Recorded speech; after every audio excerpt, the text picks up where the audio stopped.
Good morning, boys and girls, moms and dads, everybody in viewer land. As you can see, I'm covered up and I'm ready to go out in the rain.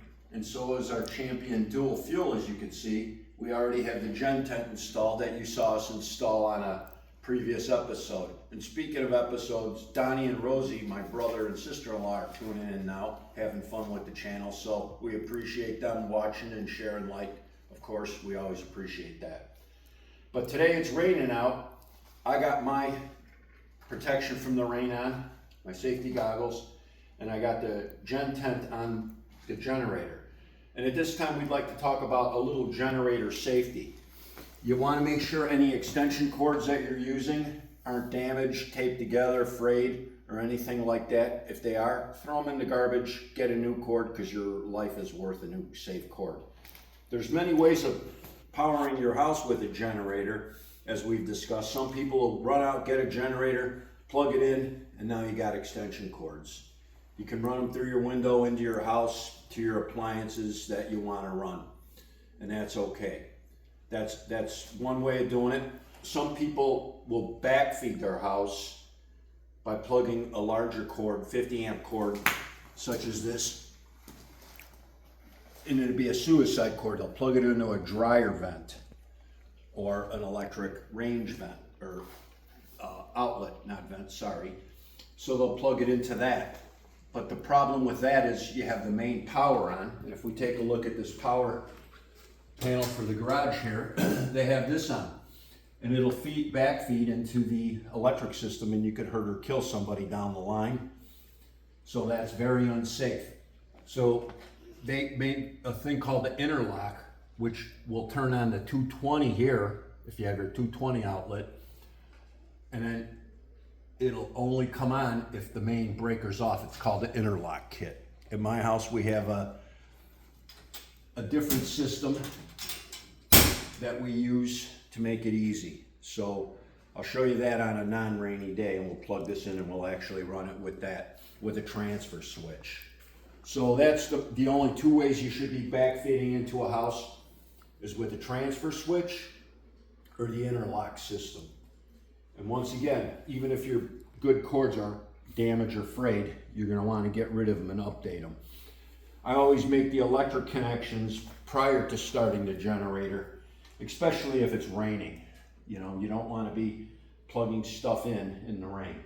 But the generator has its tent on today. Something else you want to consider, you'll see when we walk outside to the Generac, the 24 kW Generac, that the side of the house has windows. You're going to want to have those windows closed. Also, I can't stress enough that you should have a working CO monitor, a battery backup CO monitor that's going to work in your house in case there's the fumes from the generators getting into your home. You're never going to want to run a generator in a garage when it's raining, because the CO is going to build up in the garage, and if you have an attached garage, it can get into your house and you can end up killing people. So this is to make your life better, not to take your life. So be safe out there. Today we're just going to push this outside. We're going to get it started. I have a quart of gasoline in it. Some people say that they have a dual fuel, they're only going to run it on LP. I was one of those people. I learned from a friend of mine that he had ruined his system for his fuel system, that he ruined it with the condensation that happens with the icing from the propane. So you're going to want to make sure that you run some gas through it every now and then. After you run it on LP for a while during an emergency situation, you can just shut it off and then it's good to go. But always let a generator cool before you fuel them too, okay? This one has a little access port to go ahead and fuel it up, but I don't think that's too good. You can just remove the whole top easily by taking off your little straps and lifting the whole tent up. But we'll push it outside, we'll get it going.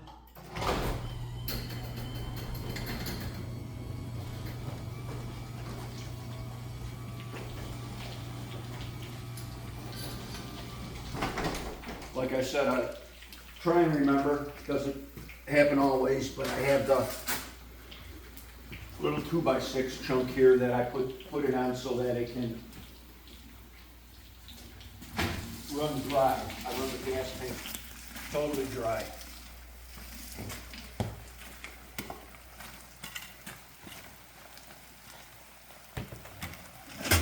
So you get that on there.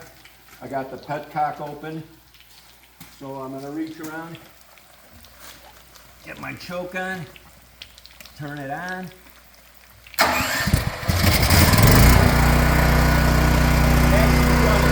That's why you get familiar with your generator and know where everything is before you cover it up.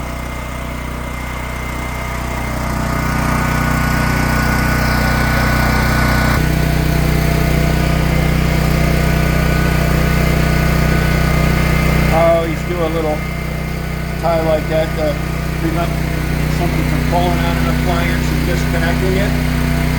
So I do that little safety loop.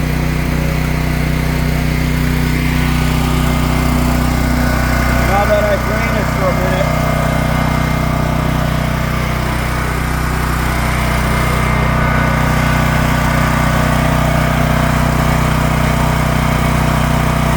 I'm going to let it run dry.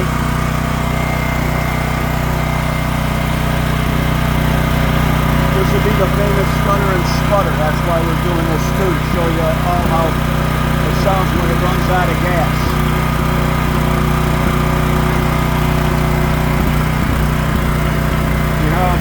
Starting to sputter a little bit.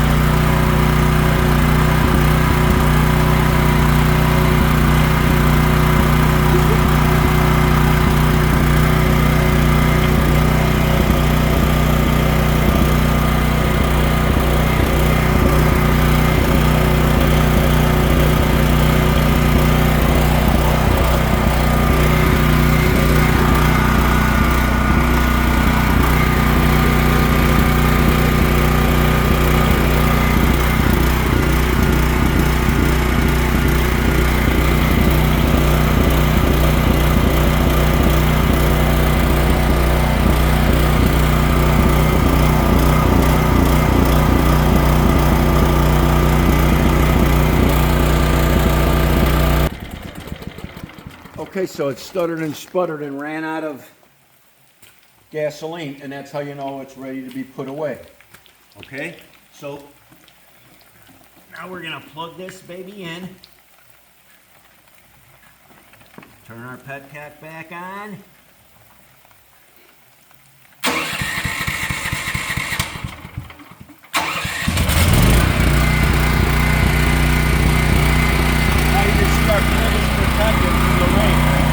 Everything's good. We don't have any cracks or flares in it. Now you just let your generator run a minute. You can see I have power because I have one of these lit up ports, so you know that you have power.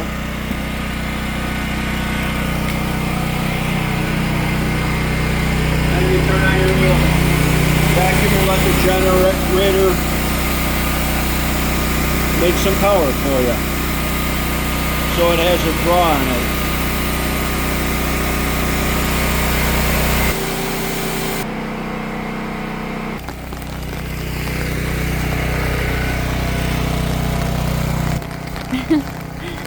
It is.